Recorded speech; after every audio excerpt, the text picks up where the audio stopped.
तो यहां तक बात समझ में आ गई थी कि लुप साउंड डेवलप हो गया था।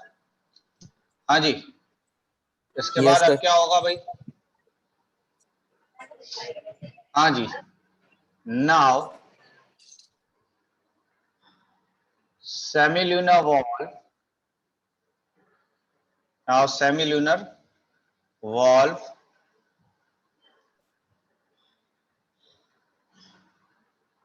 opens, ठीक है, and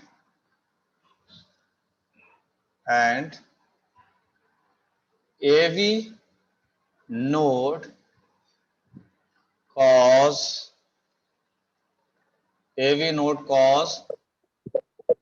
contraction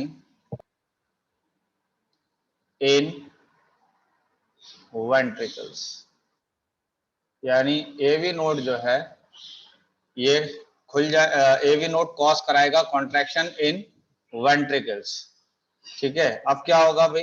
एक तो सेमिलुनर वॉल्व जो है ओपन हो गया था, AV नोड कॉज करा रहा है कॉन्ट्रैक्शन इन वेंट्रिकल। अब क्या होगा? Now blood enter in respective ventricles, respective artery।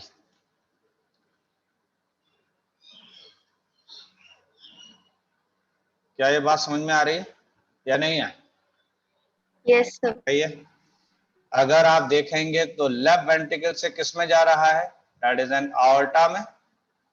और अगर राइट वेंट्रिकल से देखेंगे तो किस में जा रहा है? तो जा रहा है pulmonary artery. That is a pulmonary artery. Artery.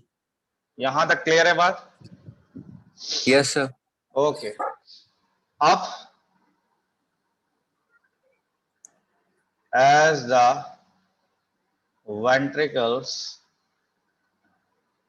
becomes empty,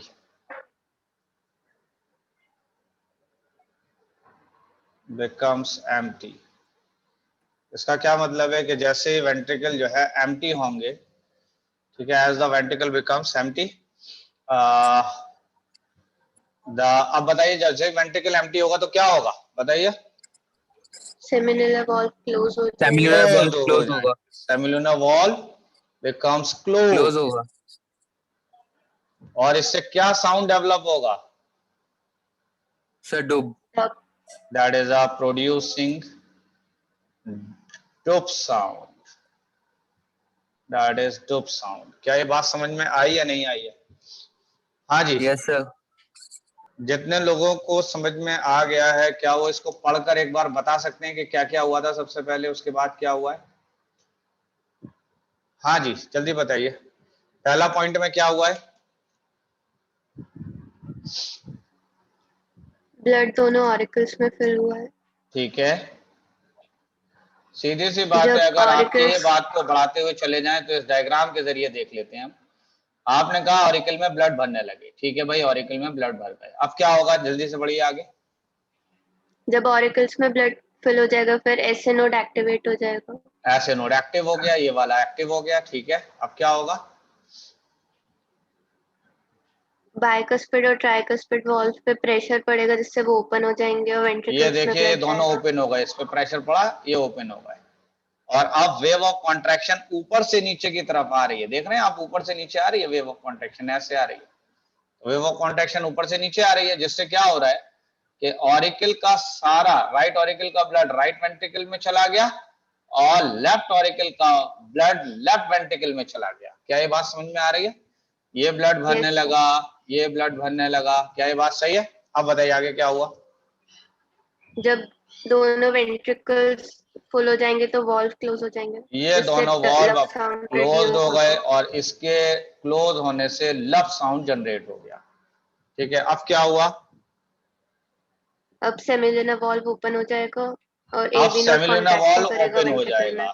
तो ठीक है भाई, ये निकल के बाहर जा रहा है, ये निकल के बाहर जा रहा है, ठीक है। ये वॉल्व ओपन हो गए थे, ये सेमिलुनर वॉल्व थे। इससे ये जाने लगा, इससे ये जाने लगा, इससे जा रहा है लंग्स में और इससे जा रहा है बॉडी टिश्यू में। अब क्या होगा? जब वेंट्रिकल्स एम्प्टी हो जाएंगे तो सेमिलर वॉल्व हम्म, क्लोज हो जाएंगे, जिससे डब साउंड प्रोड्यूस होगा। जिससे डब साउंड, इनके बंद होने से कौन सा साउंड डेवलप हो जाएगा? That is the dub dub sound produce हो जाएगा। क्या यहाँ तक सभी लोगों को बात समझ में आई या नहीं आई? यस यस ओके, कोई पूछना है इसमें कुछ भी? No sir. ठीक है, कार्डियक साइकिल समझ में आई गई थी आपको या नहीं? हाँ जी। अब देखिए, एक और चीज देख लीजिए। अब अगर देखा जाए तो मैंने कहा कि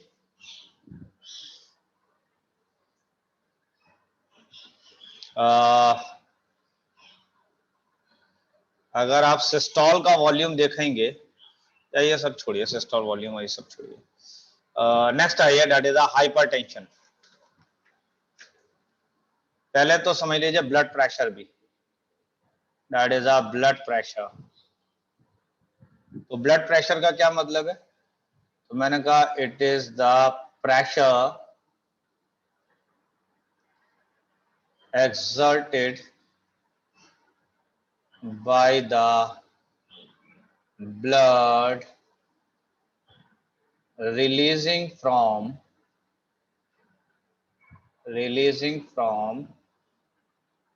left ventricle on the wall of artery। क्या मतलब हुआ इस बात का? हाँ जी, बताइए।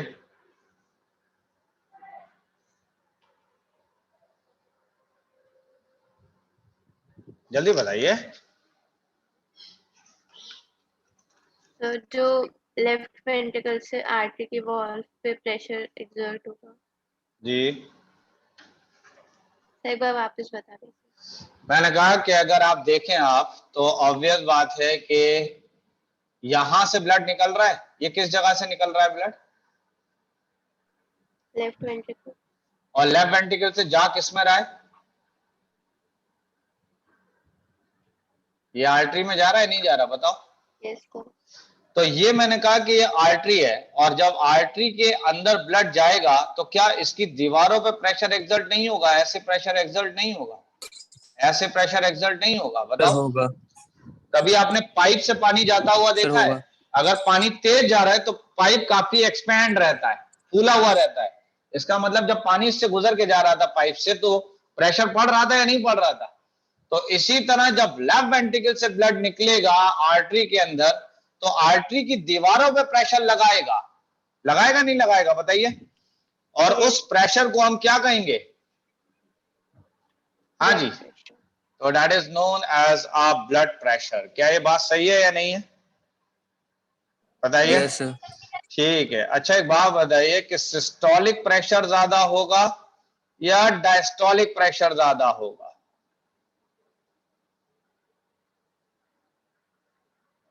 जल्दी बताएं, कौन सा प्रेशर ज्यादा होगा?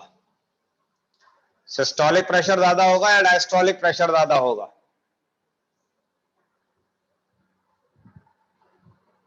जल्दी बताइए। Sir systolic. क्यों सिस्टोलिक ज्यादा होगा? क्योंकि यहां पर कॉन्ट्रैक्शन हो रहा है, और कॉन्ट्रैक्शन का मतलब जोर लग रहा है, और यहां पर रिलैक्सेशन है, तो रिलैक्सेशन में थोड़ी जोर लग रहा है। तो प्रेशर ज्यादा किसमें होगा? अच्छा। हाँ जी, सिस्टोलिक में होगा या नहीं होगा? यस। तो सिस्टोलिक प्रेशर होता है 120 mmHg के बराबर, जबकि डायस्टोलिक प्रेशर होता है 80 mmHg के बराबर। तो ये बताइए कि ज्यादा प्रेशर कब है, सिस्टोलिक में या डायस्टोलिक में? सिस्टोलिक। सिस्टोलिक में कितना प्रेशर है? 120 mmHg। 120 mmHg।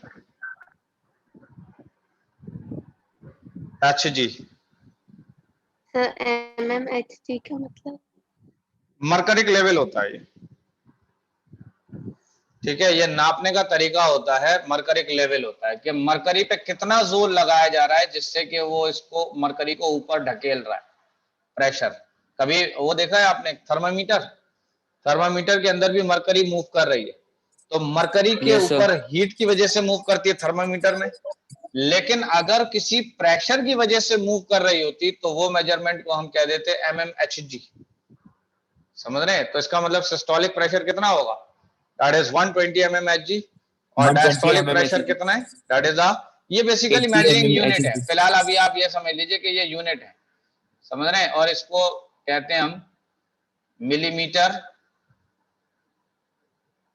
मरकरिक लेवल,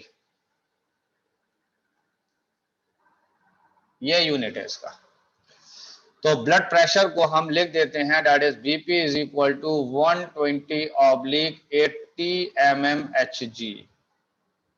क्या ये बात समझ में आ रही है, नहीं आ रही है? Yes, इसको sir. हम मेजर्ड किससे करते हैं, ब्लड प्रेशर को? हाँ जी, मेजर्ड बाय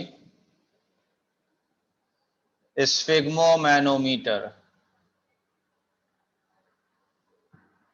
किससे मेजर करते हैं इसको? Sphygmomanometer. अबे स्फिग्मोमैनोमीटर, ये देखो ये लिखा है स्फिग्मोमैनोमीटर। अब पढ़ो, स्फिग्मोमैनोमीटर। स्फिग्मोमैनोमीटर कभी देखा है आपने ये स्फिग्मोमैनोमीटर? नहीं देखा है? देखा है नहीं देखा, जल्दी बताइए। नहीं देखा ना? सर देखा, सर देखा. अच्छा अच्छा, कितने लोग कोई ऐसा है जिसने नहीं देखा है? देखा हैं? देखा है। अच्छा, बड़ी दबी कुचली आवाज निकल रही है। देखिए ऐसा होता है स्फिग्मोमैनोमीटर, ये देखा है? सर ये देखा है. ये नहीं देखा है ये वाला, दिस इज एन स्फिग्मोमैनोमीटर। अब तो पहचान लेंगे या Yes, नहीं? sir. ओके। हार्ट बीट, ये जो लोब और डुप साउंड को किससे सुना जाता है, लोब एंड डुप साउंड, हाँ बताइए किससे सुना जाता है? कभी डॉक्टर के गले में पड़ा हुआ देखा है वो, क्या कहते हैं उसको? Stethoscope. That is an stethoscope. तो स्टेथोस्कोप से डॉक्टर किसको सुन रहा है? Sir loop and loop sound. जी, और लुप साउंड और डुप साउंड कैसे जनरेट हो रहा है? सर उनके क्लोज होने पे. वॉल्स के क्या वॉल्स के Valve क्लोज के होने close पर। होने पे. कौन कौन से वॉल्स के क्लोज होने पे बंद हो रहा था? Tricuspid and bicuspid. That is tricuspid and bicuspid valve के क्लोज होने से। यही तो बात समझ में आ रही है ना, या नहीं? Yes, sir. अच्छा ठीक है। कभी आपने हाइपरटेंशन का नाम सुना है? Yes, sir. नहीं सुना है हाइपरटेंशन? हाइपरटेंशन का मतलब है that is a high blood pressure. Hypertension का क्या मतलब है, that is a high blood pressure. बात समझ रहे हैं? मैंने कहा कि अगर 120 की बजाय 140 mmHg प्रेशर हो जाए, यानी सिस्टोलिक प्रेशर कितना हो जाए? हाँ जी, 120 की बजाय किससे हो जाए, 140. और इससे ज्यादा हो जाए, 140. 140 से भी ज्यादा हो जाए। बात समझ में आ रही है? तो इस Yes, sir. कंडीशन को हम कहते हैं हाई ब्लड प्रेशर। इसको क्या कहेंगे हम? High blood pressure. कुछ बात क्लियर हुई या नहीं हुई, Yes, sir. बताइए। नेक्स्ट आइए, that is a hypotension. Hypotension का ही दूसरा नाम है that is a low blood pressure. That is low blood pressure. तो लो ब्लड प्रेशर कब होगा, जब 120 सर की जब बजाय 120 ये से 100 हो जाए. 110 mm हो जाए या इससे भी कम हो जाए, और Yes, लेस, sir. इससे भी ज्यादा कम हो जाए, 110 से भी ज्यादा कम हो जाए, तो यहां तक बात समझ में आ रही है नहीं आ रही है? अगर इसको मैं शॉर्ट में दिखा दूं तो मैंने कहा कि देखो भाई ये है 80 और ये है 120 और ये है 140 और ये है 200 और अगर देखा जाए तो ये है 70। अगर ये कंडीशन है, ये कंडीशन है, ये कंडीशन है, इससे अगर ज्यादा प्रेशर हो जाता है तो आप कह देते हैं हाइपरटेंशन। क्या कहलाता है? हाइपरटेंशन। और अगर 70 से भी कम हो जाए तो ये कहलाता है हाइपोटेंशन। क्या ये बात समझ में आ रही Okay, है या sir. नहीं आ रही है? बताइए। Yes, sir. Yes, sir. Okay, hypertension कब कहलाएगा? हाँ जी, जब 120 से ज्यादा हो जाए। BP high होगा. इंक्रीज बीपी और low that is Sir, a decrease decrease BP. यहां तक बीपी का मतलब क्या है? Blood pressure. That is a blood pressure. क्या यहां तक क्लियर है बात? हाँ जी, यस सर। ठीक है, चलिए तो आज यहीं तक रखते हैं।